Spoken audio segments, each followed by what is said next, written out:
All right, so I hope everybody had a great Memorial Day weekend. No, I'm not growing a summer beard. I'm going to wait till this scar kind of gets settled down a little bit before I shave again. They usually grow the beard out around here for the deer hunt, and that's in the fall. So summer beards are a little rare. And I hope you all had a great holiday. The market seemed to be still, it was on holiday on Friday essentially. It looked like it was going to be on holiday still today until the end of the day. So we're going to look at today's little sell off at the end as much of a sell off as it was, and put it in context and see what it means in terms of whether it changes our outlook or not. And then what we can expect, and a look at really what drove the price action. It might not be what you expect it was in terms of how bearish that we were. So I'm going to break that down as well with a trade idea in a stock that actually broke out to the upside today, and what we can do with that one. So let's go ahead and get started. Today is Tuesday, May the 28th, 2019. This is the Market Outlook from MarketScholars.com. My name is David Settle. All right, well, let's start off taking a look at the S&P 500 first with the market forecast indicator. And you can see we started off the week with a little bit of a decline, heading into not just this red dotted line, which again is a 23% Fibonacci retracement of this long rally that we've had. So keep that in mind as we're talking about how bearish this pullback is, because it's still just only 23% of the previous rally. Like, we still haven't even gotten down to the kind of more major 38% level. But you also notice it's hitting the 38% Fibonacci fan at about the time that the fan is crossing this red line. This is a line that an area we've been targeting by the end of May for a support level. And you can also see too this black line, which again represents from that low point there, which happens to be the last that 1% pullback area here, the low point of that. And again, obviously getting below a 1% pullback area, can be more significantly bearish as it was in this previous decline. So now we are a little bit on a closing basis lower than the previous low point here, but not below this one. That's the more important one that we need to watch for. But also keep in mind too that the low point before that, this 1% pullback, and for that matter this 1% area, is sitting both a little bit above and a little bit below the 38% retracement, where another major support level is going to be. So even if we do continue to pull back, a 38% retracement is still just a 38% retracement. In fact, the bounce off of that level, you would still have pretty good odds that the next rally would get you up to higher highs, because that's what markets do. They move up, they pull back a third of the way, they bounce back up to higher highs, they pull back. That's kind of normal for anything, any market stock or whatever that's trending. So in that case, you can see again multiple areas of support here that we're sitting on. Let's go back to that market forecast chart. You can see also that the momentum line has dropped below this extreme level. This is the extreme low point. Maybe I can even make that red to make it even kind of more extreme. But there's the extreme low on the upside. And then if I were to put, because remember the extreme for the extreme up here would be a 90. Because remember, we can be more bearish than we are bullish, so we'll put that up there and make that one just a line. We'll make that one like a really good green line, because that's more bullish. So you can see you can get up there. Even the momentum line can get up there when you're bouncing and you're changing the trend. And in this case, this is the third time since we've been bullish, and really the first time, or the second time since we've been bearish. This one preceded the bearish turn, and you can see up here, there's the day, and the near-term line on that day dropped just a smidgen below the 20th percentile. It's very, very similar to what we're getting here. Now, that only led to like a one-day bounce, and then we continue down here. So we'll see, what kind of, if we get, this leads to another bounce, and what kind of bounce we get.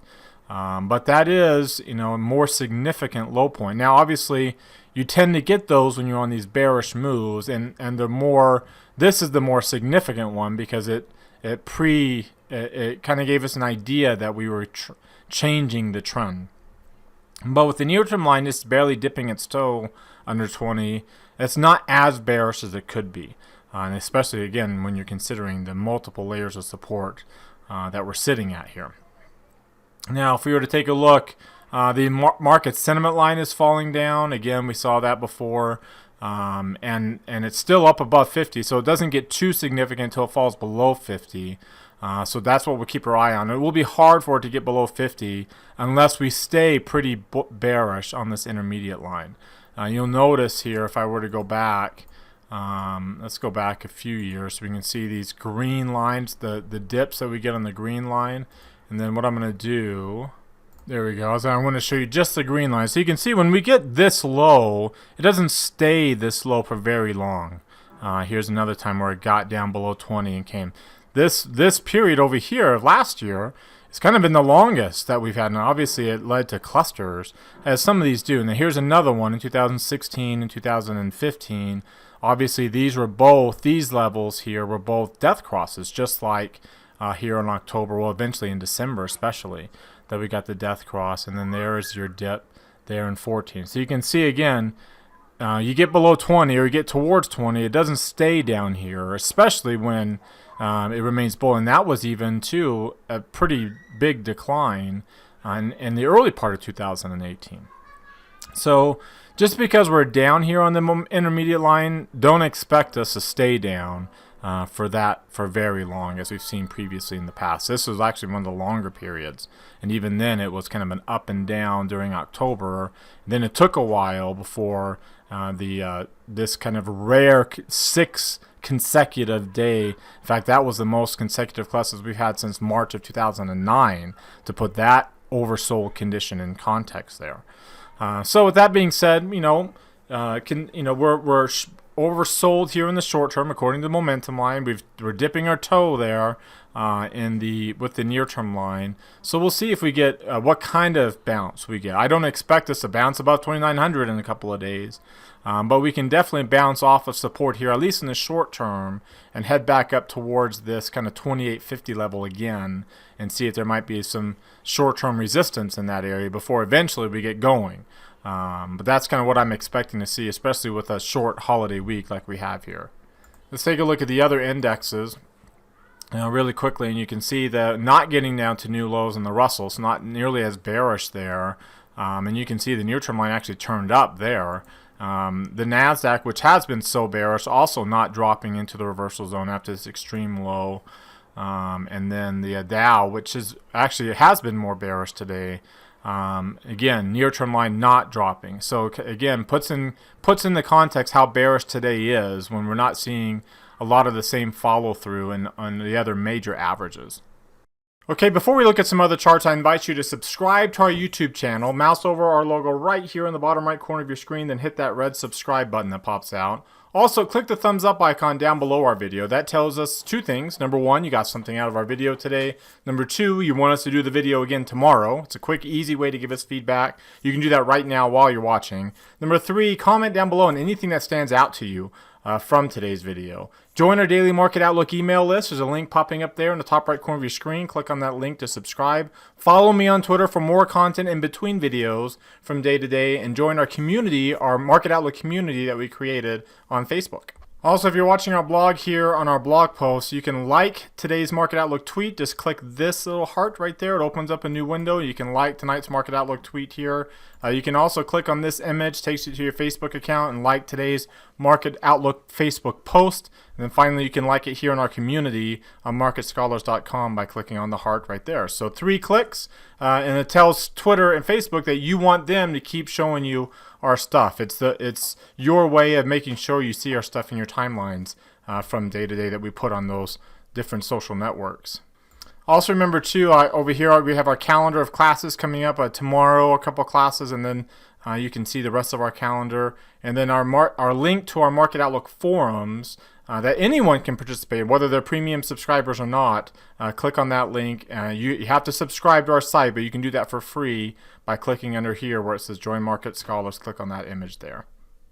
All right, now back to the charts. We take a look at the weekly chart here. We're continuing to trade in between the 50 and 200-day moving average, which is perfectly normal when you are getting these types of pullbacks. See, we never did retest the 200-day moving average like we did over here. This one, obviously, we got through it. And again, it took a while, similar to here. And we went a lot further above the 200 than we did, but you can see that, those first couple times we get up above the 200-day, we'll come back and retest and trade for, this is the weekly chart, mind you, but trade for a few weeks in between before bouncing off the 200. And you can see that one actually went on an intra-week basis quite a bit below the 200 before bouncing. This is after a golden cross, very, very common pattern we've talked about before. And then finally, if you look at the Hakinyashi, we're getting another bearish candle here, which unless we get up above 28.55 this week, we won't get the upper shadow. So, we talked about that last week. We'll probably get another bearish Hakinyashi candle. Next week's will probably be the type of transition candle here that we would expect to see as we bounce. So, not expecting to see that this week. Like we said last week, and getting another bearish candle is not surprising. And then again, getting a transition candle next week and beyond is more likely. And finally, let's take a look at the 3 green arrow chart for the S&P. Obviously, we got 3 red arrows and a red line here. If we take a look at the 2-line version of the chart, you can see we're still below the 8-day moving average. We have, crossed it a couple of times to the upside, but still below that falling average. And the MACD and stochastics also still relatively low compared to previous times that we've been significantly bearish, right? So we're still kind of in the mode. If you take a look here, if I go back to previous, not so. Here, let's do this too while we're at it. All right, there we go. So I've added on the weekly and the daily PPO, which basically is a MACD, but on a relative basis instead of an absolute basis. It takes the difference between the 8 and 17-day moving averages, and then that's your MACD. It takes that number and divides it by the 17-day moving average. So it puts it on a relative basis, and you can see the MACD, that's where we're at right now, is that line. This is about as low as we get during typical, the kind of bullish short-term pullbacks, whereas we've gone below these before on the more significant declines. So, as of right now, this isn't one of those more significant declines. This is still just a nice and easy normal pullback, and again, the depth of which is as uncomfortable as it is for a lot of people, simply because the rally that preceded it was so big and for so long, going 4 months, which is longer than your typical 1 to 3 month time frame. So we went that 4th month there, and now basically we've erased that extra month with this current pullback. And if we went further, then we'd get the 38% pullback, which again is very typical of declines after you've had a impulse move in the direction of a long-term trend. All right, when you look at the intraday chart, there was a tweet I liked from earlier today from another CMT who talked about, obviously it's not rare to get an inside week. So last week's range, this brown range, was inside of the prior week's range, which the high point of the prior week was here, so we had a lower high.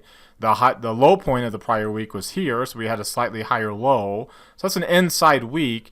It's rare to follow that up with another inside week, and obviously now we don't have that because we have gone below last week's low point just barely. And again, we can still go below this low point a little bit and still get to that 1% zigzag, right? That 1% low point from before. So even if we dip a little bit below 280, it would not be that big of a deal. If you take a look now, in fact, we might get a week here where we come below the low point and maybe even get above last week's high point. I doubt we'll get that far up. Remember, the Hakinyashi Open is right here, and I doubt we'll get up above that level, even if we might go a little bit lower midweek here before we're bouncing up and probably getting back into last week's range by the end of the week. You can see a lot of the volume today coming at the end during this late kind of sell-off here from a technical perspective. So if I look at today's volume and trading range, including the volume at the end of the day, the range just got just barely above the average on SPX. If we look at SPY, which there's no gap to include, so just we're a little bit above the average at 4 points, and then the volume was a little bit higher but below average at 70 million shares trading hands. So to put that in context, 70 million shares is down in this area, so below the average and towards the lower end of the 52-week range for that average. And then the 4-point range is just a little bit above average, right? And it's really getting up to this 5 and 6 point where we worried too much about about having significant down days. So that kind of puts today's move in context. Finally, if you look at volatility rose up. It didn't rise up above, even though we went to a slightly lower low, it didn't rise up above that peak. We did get back up to 17.5 here, getting back up into the bearish range of volatility after finishing last week in the neutral range. And again, not surprising, right? We were kind of expecting, and we're not getting a surge in volatility here. That would be the concern. In fact, you can almost say we've had our surge during this intermediate run to get up to this level. And right now we're just kind of testing these upper teens, because once you get below 15, and once you get below 90, then the intermediate run, the 1 to 3 month run, is back on. So we're not, we don't expect to get that this week, and maybe next week before we finally get that breakdown. And until then, we'll trade around this area between the neutral range and the lower end of the bearish range, maybe above 1 here and there, but obviously not, the surges that we worry about, like we had last October here, and getting above the 115% range. That takes a lot longer to get back into below the neutral zone, and obviously we're not at that point here. So to summarize, the posture is still bearish. We had a kind of a sell-off today, and you'll see when I talk here later about what drive the market action today, it was kind of an interesting sell. It wasn't your typical risk-off day, which again, we're kind of in the midst of what is still, so far from a technical perspective, a very normal pullback, and sitting right on support levels with the expectation, probably not tomorrow, the day after, but with the expectation sooner rather than later that we'll establish a low point around here and then bounce and start a new intermediate run within another week or two. So that's the outlook still from a technical perspective using the routine we have here. What do you think? Do you agree or disagree with that assessment? There's that link popping out up there in the top right corner of your screen. Hit that link, then opens up the poll. Hit either agree or disagree. If you click disagree, scroll to the bottom, comment. What are you seeing that either makes you more bullish, maybe we're bouncing earlier with today being the low, or more bearish, you're expecting a lot more of a sell-off? What technical things are you looking at that would suggest that? We'd love to have you share that in the comment section with the rest of the market scholars community that watch these videos day in and day out. All right, now let's take a look at what's driving the price action today. And interestingly enough, your worst performing asset classes today were your dividend stocks and your value stocks. The real estate sector, which is typically a safe haven asset class. Your blue chip stocks, not just the S&P 500, but the diamonds, your mid cap stocks are here as well.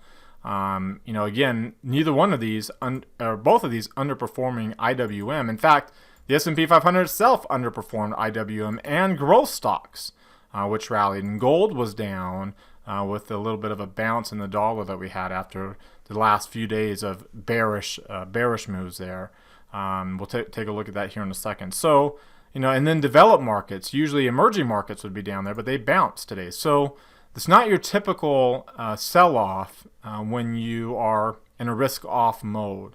In fact, if you take a look at agricultural commodities, which have been so beaten up for so long, DBA here, if I were to show the long-term view of DBA, which has been getting cluster after cluster on this weekly chart, finally bouncing up again, kind of a reflection of the trade wars, which is the DBA has been a reflection of the trade wars, and you see that's quite the nice little rally we've had so far this week. And you also see EEM, which is another, they've been struggling the most with this trade wars, looking like they might be finding a low point, at least in one day. Of course, one day doesn't change things, but it's an interesting setup to see, and to see the dollar and emerging markets. Usually the dollar would put pressure on commodities, and a bullish dollar would put pressure on emerging markets, and that wasn't the case. So that also kind of makes you wonder a little bit about the dollar move, and we saw how bearish it was last week. If I were to go to a daily chart, how bearish we closed the week last week on the dollar. A little bit of a bounce up today, but then you wonder about that bounce considering how these other asset classes, which are normally they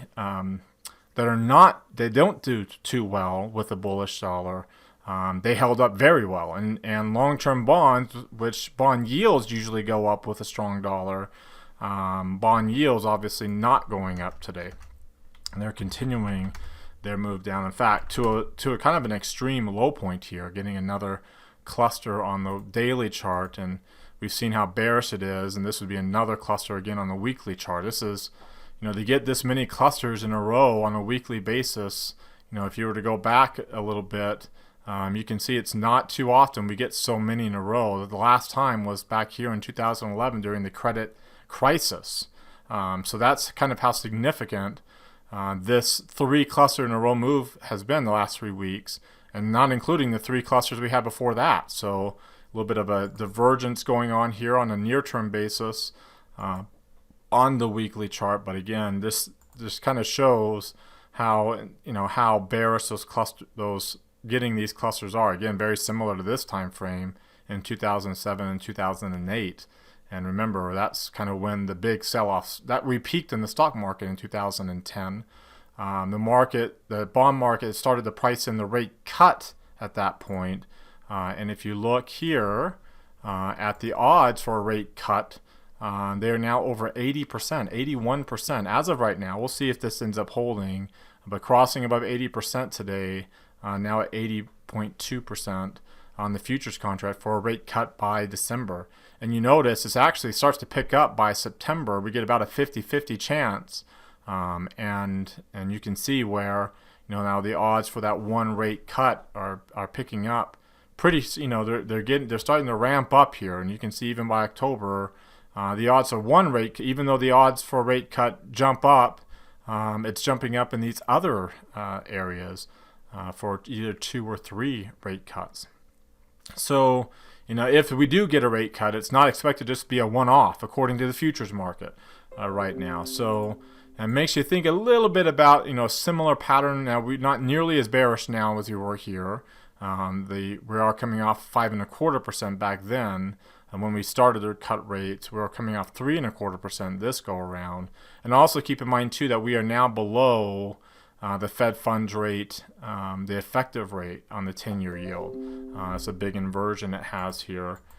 So we're below that on the Fed funds rate. And remember over here, we were below this. By the time the Fed cut rates here in September of 07, right in this area, is when they cut rates.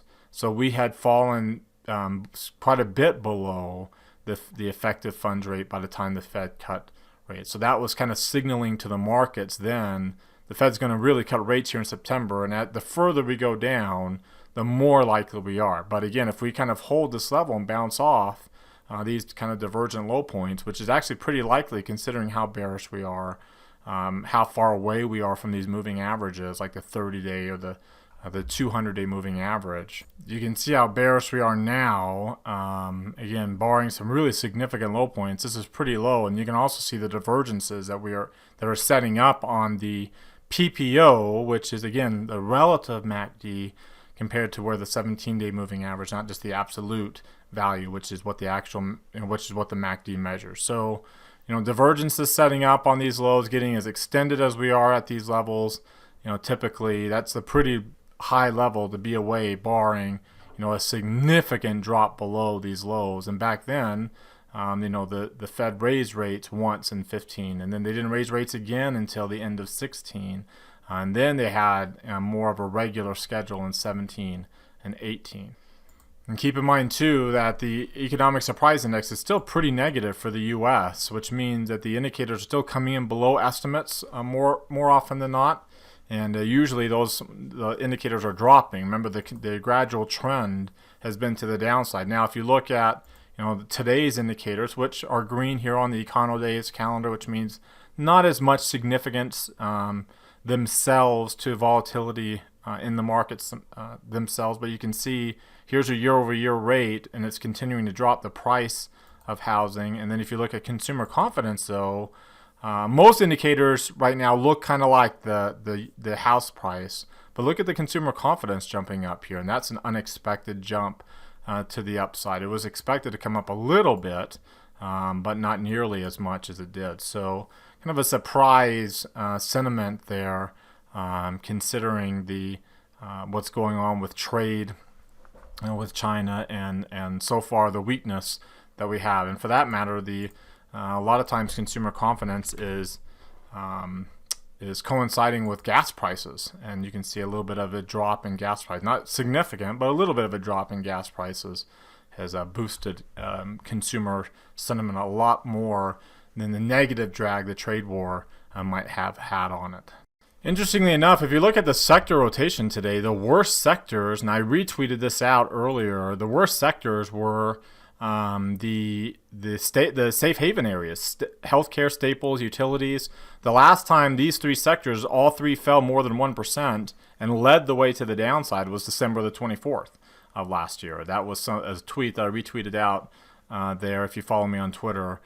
So again, coincidentally, that was a low point, but other times that's happened, that's been a bullish signal for stocks over the next week plus. So you can see it. That was that way from the outset. From the open, you had your cyclical areas, consumer services, discretionary and technology leading early, along with real estate up to the upside, and then healthcare. And at the beginning of the day, you can see staples and utilities were down the most. Healthcare eventually dropped and had a kind of a big decline. They remember they had been so bearish, had been bouncing more. So a little bit of a decline there, and you can see real estate also pulling back, along with your dollar-sensitive areas, with the dollar bouncing. Not surprising to see energy materials down below the S&P, but it is surprising to see on a down day, as down as we were, these three sectors, the cyclical sectors, holding up. In fact, one of them stayed positive. Remember, that's a kind of a dual-headed monster there, because that also has a little safe haven or interest rate sensitivity to it. But interest rate sensitivity didn't help utilities and real estate, which usually go up on days where bonds are up as much as they were today. So again, not your typical risk-off day here, not your typical risk-off pattern at least. All right, so for our trade idea, in that kind of technology area, the chip sector specifically, one stock that had a nice little breakout pattern here is AMD, and you can see 3 green arrows with a spike in volume. That's typically, it's on a sideways trend at least, typically a good bullish trade signal. Obviously, as big of a move, you would expect that we broke through a Bollinger Band, which we did, and you notice also we broke through this volume node, the biggest one that we had in this area, up to the upside. That's a pretty decent bullish pattern there. Obviously, if you look market forecast, the intermediate line turning up, short-term lines turning up. Not quite the bullish pattern of the green line crossing above 50, which gives us the dark green shading, as well as the green line. You can see the moving average is turning up, so it will be green tomorrow. So once that intermediate line, which most likely will probably cross above 50 tomorrow, depending upon how much of a follow through, or how, usually when you get a breakout like this, you'll get a little bit of a pullback tomorrow. So depending upon how big that is, or how much of a follow through to the upside there is, that intermediate line can cross or get really close to crossing about 50 tomorrow. If you take a look at the long-term charts of AMD, you can see we had pulled back during this pullback to the 50-day moving average. We're obviously bouncing off of that as we speak, and above, got some strong bullish momentum above a rising 50-day moving average there, and way above the 200-day moving average. And then obviously today's move too, from the directional movement index, getting the pattern you like to see there, with the positive line crossing significantly above 25, so not just like peeking its nose over it, and then the orange line crossing below 20. So that combination can lead to a good bullish run from here. So that being said, there's an opportunity to buy an option. And here, where you're kind of more bullish, you can look at maybe going out to the July strike, which is around 50 days out, and buying an at-the-money call option. Obviously, if you go to the extrinsic value, the at-the-money is at 29. It's got the highest extrinsic value. Right-click on that ask price, buy custom with a stop order. And considering we're at the money here, you can put your stop order at half that value, $1.15, and then see how far it goes up. If this continues to make a bullish move to the upside, as the Bollinger Band breakout would suggest, and the bandwidth as low as it is, as that breakout would suggest, then we could get a decent move to the upside, and this would give us an opportunity at a small loss. So $115 would be the loss we're going for. You know, again, you can put, considering the market posture is not bullish, you wouldn't position size a full position on this. You would position size a smaller position because you don't have the market posture yet, at least in your favor. But there's a nice, easy setup for a decent swing trade in the stock that's had a little bit of a breakout signal. The 3 green arrow with volume, as well as that Bollinger Band breakout. All right, well, that wraps us up for today. Now I want to hear from you, so let's use that link popping out in the top right corner of your screen that takes you to our forums on our website. Remember, you have to subscribe, but you can do that for free.